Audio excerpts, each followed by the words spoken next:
Hello, welcome back to Animated Literacy. This is lesson number 44 from the Story, Song, and Action book.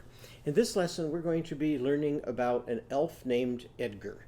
Before we do that, we're going to go back and do some practice with our consonant sounds. So, how many of you remember the song for bubblegum?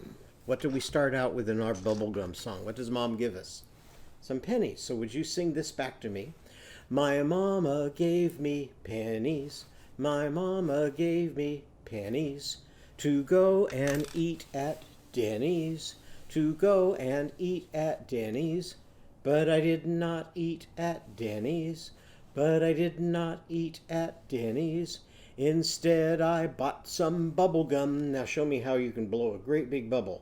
Blowing big bubbles with bubble gum, blowing big bubbles with bubble gum, blowing big bubbles with bubble gum. Blowing big bubbles with bubble gum. Now let's start changing the consonants in that. Ready? For baby Barnaby bowing, how would he sing it? Bowing big bubbles with bubble gum. Bowing big bubbles with bubble gum. How would Kimmy sing it? Coing kig cubbles with cubble cum. Blowing kisses. Coing kig cubbles with cubble cum. How about Lizzie? Lowing lig lubbles with lubble lum. Lowing lig lubbles with lubble lum. Daisy dancing doing dig doubles with double dum. Doing dig doubles with double gum. Polly Panda painting poing pig bubbles with pubble pum. Poing pig bubbles with pubble pum. Sadie surfing sewing sig subbles with subble sum. Sewing sig subbles with subble sum. Timmy tickling towing tig tubbles with tubble tum. Towing tig tubbles with tubble tum. Farley fishing fowing fig fubbles with fubble fum. Or fiddling fowing fig fubbles with fubble fum. Crazy camel coing kig cubbles with cubble cum. Coing kig cubbles with cubble cum. Gliding going gig gubbles with gubble gum. Going gig gubbles with gubble gum. Riding or roping rowing rig rubbles with rubble rum. Rowing rig rubbles with rubble rum. Juggling joeing jig jubbles with jubble jum. Joeing jig jubbles with jubble jum. Moving your mop mowing mig mubbles with mubble mum. Mowing big mubbles with mubble mum. Back to bowing bowing big bubbles with bubble bum. Bowing big bubbles with bubble bum. Now let's see if we can do it a little faster. Ready? Bowing big bubbles with bubble bum. Coing kig cubbles with cubble cum. Lowing lig lubbles with lubble lum. Doing dig doubles with double dum. Poing pig pubbles with pubble pum. Sewing sig subbles with subble sum. Towing tig tubbles with tubble tum. Fowing fig fubbles with fubble fum. Coing kig cubbles with cubble cum. Going gig gubbles with gubble gum. Rowing rig rubbles with rubble rum.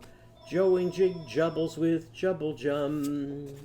Mowing mig mubbles with mubble mum. Bowing big bubbles with bubble bum. Coing kig cubbles with cubble cum. Lowing lig lubbles with lubble lum. Today, one of the things that we're going to be talking about is eggplant. Now, a lot of people use eggplant as a vegetable, but it's actually a fruit. And this is a imitation kind of eggplant. And we can use it for playing with our vowel sounds.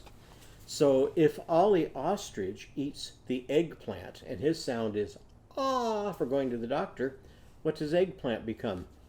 Og plant. Say that after me. Og plant. But if Arnie Aardvark eats it, grab the high bar. What is it now? Arg plant. Try that. Arg plant. And if Uncle Upton eats it, and his sound is for up, what is it now? Ug plunt. Ug plunt. And if Annie eats it, here she is adding ag plant. Now we played with our lemon sounds the other day, so let's try putting both eggplant and lemons into our song. Ready? Annie likes to at eggplants and lamans. Annie likes to at eggplants and lamans. Ollie likes to eggplants and lamans. Ollie likes to eggplants and lamans. About Arnie? Arnie likes to eggplants and larmarns. Arnie likes to eggplants and larmarns. Uncle likes to eggplants and lemons. Uncle likes to eggplants and lemons. Okay. Well, in addition to talking about eggplants in our story today, we're going to be talking about an old story that you may know already called The Elves and the Shoemaker. And you can find that story in a lot of different books. This version is from Frida Littledale. And in this story, there is a shoemaker and his wife who are very poor. And they're so poor that even though he's good at making shoes, he can't buy leather to make shoes so that he can sell them to make more shoes. Well, finally he gets enough money to cut out the leather for one pair of shoes. So he sets out the leather and he goes to bed thinking, I'm going to get up tomorrow morning and I'm going to make those shoes and I'll sell them for lots of money. But when he wakes up the next morning, the shoes have already been finished. So he has no idea who made those shoes, but right away a gentleman comes in and says, oh, those look just right for me. And he tries them on and they fit perfectly. He says, how much are they? And the shoemaker says, 1 gold coin. But the gentleman says, I'll give you 2 gold coins. So he gives him 2, and now the shoemaker can go out and buy more leather. And he cuts the leather to make shoes that night, and he sets out enough leather for 2 shoes, thinking the next morning he'll make those shoes. But when he gets up, the shoes have already been made. And 2 ladies come in, and they go, oh, we'd like those shoes, and they spend 4 gold coins to buy the shoes. Now he can go out and buy even more leather.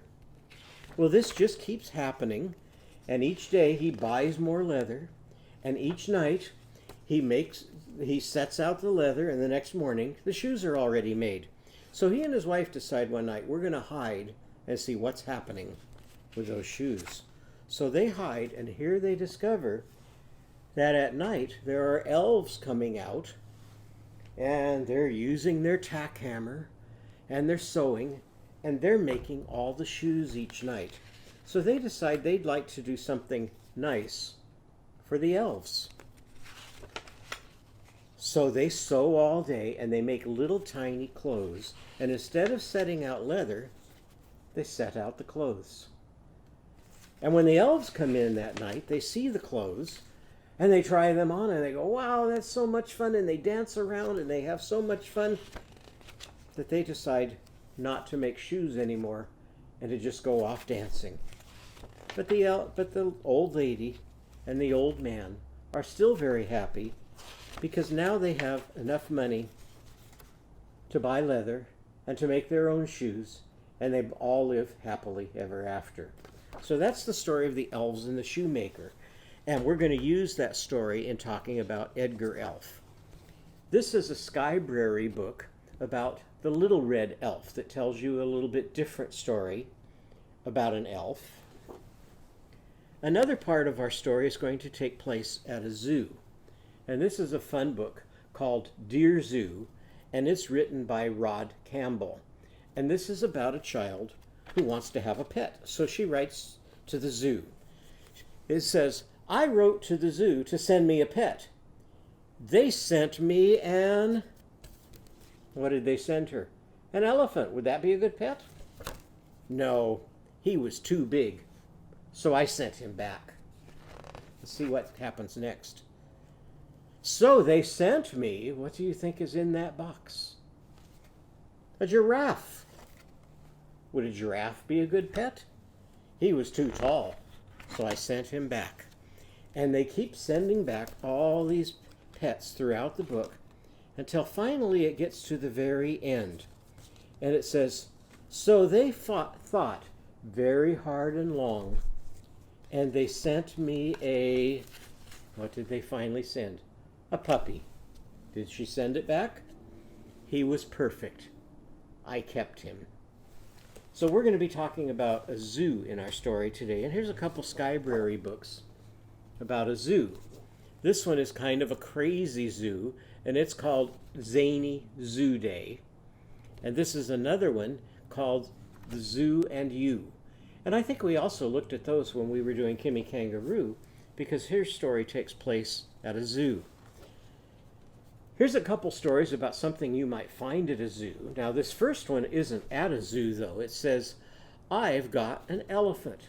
So the child in this story, instead of having a teddy bear, what does she have for a friend? She has an elephant that sleeps in her bed with her.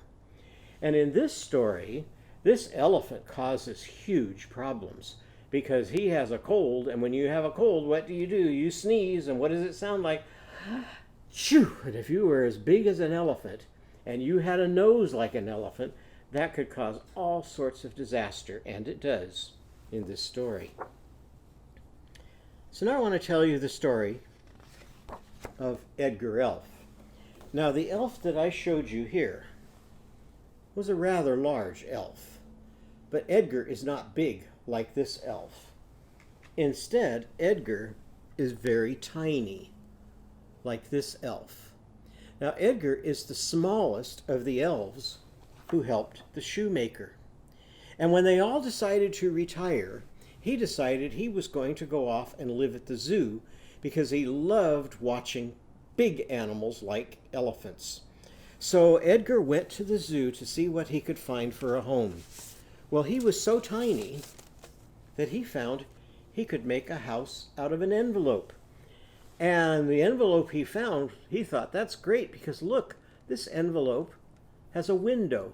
And I can climb into that envelope and I can look out the envelope and I can watch Ellie Elephant all day, and then I can go and pick eggplant and eat it to stay strong and healthy. Well, for a while he lived in that envelope with the one window. Then one day he was out and about and he discovered an envelope that had two windows, and he thought, wow, I'm going to trade my envelope for this one because this gives me even more ways to look out.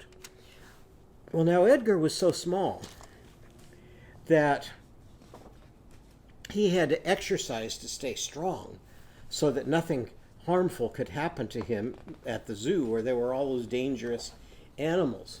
And so inside his envelope, he would exercise by lifting heavy weights, eating eggplants, running on the treadmill. And so he stayed very strong and healthy, which was a really good thing. Because one day, somebody forgot to lock the elephant's enclosure. And so the elephant escaped, and as the elephant was escaping, it stepped right on the end of Edgar's envelope. Well, fortunately, because Edgar had been exercising, he was so strong and he was so fast that he escaped on his elbows out of that elephant just in time to avoid being stepped on. So now Edgar Elf knows he's got to keep his strength up by eating eggplant and other healthy foods so that if that elephant ever escapes again, he can escape from his envelope and not get hurt. So whenever we see Edgar Elf, whether it's a big elf or version or it's a little tiny elf, I want you to think about how he exercises. And take your arms like this and show me how you can lift up some heavy weights and the big muscles that you get from that, and go, exercise, Can you do that? Exercise, Now, Edgar's sound is a vowel, so what would happen if we put it into are you sleeping? Are you exercising? Are you exercising? Edgar Elf, Edgar Elf. Edgar's cats are saying, Edgar's cats are saying, eh, eh, eh. Edgar's elephant's saying, eh, eh, eh. Edgar's moose is saying, eh, eh, eh. So every time we come to that, all we say is, eh. So that tells you what kind of sound is Edgar? Vowel sound, because his sound is like the cheese. It can stand alone. So now, like our other characters, Edgar has a song. So let's warm up your muscles and learn Edgar's song and gestures. So show me how strong he is and sing this back to me. Edgar Elf exercised in his envelope. Edgar Elf exercised in his envelope.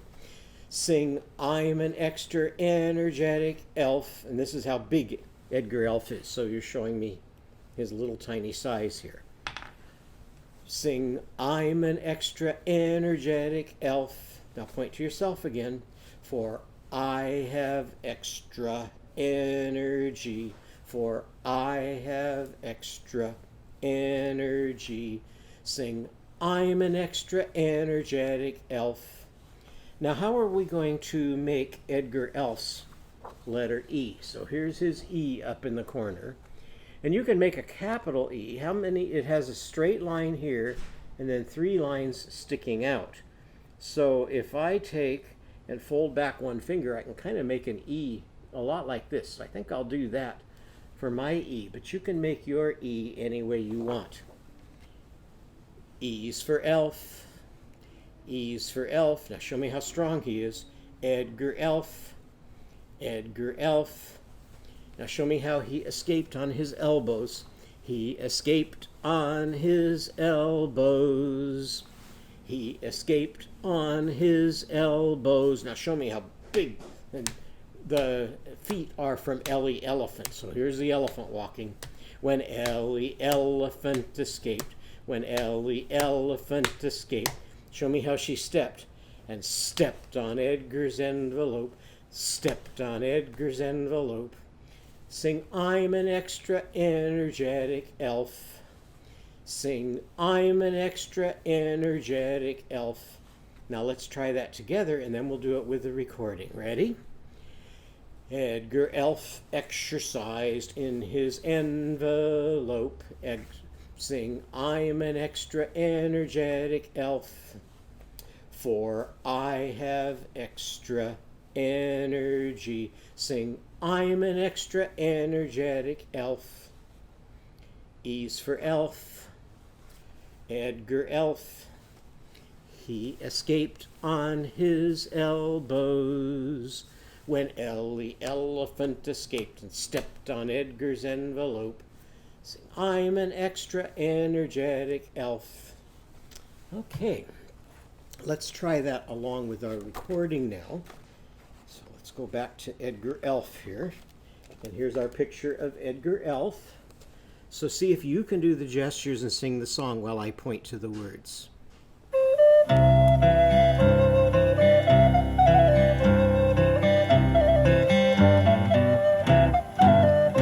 Edgar Elf exercised in his envelope. Sing, I'm an extra energetic elf. For I have extra energy. Sing, I'm an extra energetic elf. E's for elf. Edgar Elf. He escaped on his elbows. When Ellie Elephant escaped and stepped on Edgar's envelope. Sing, I'm an extra energetic elf.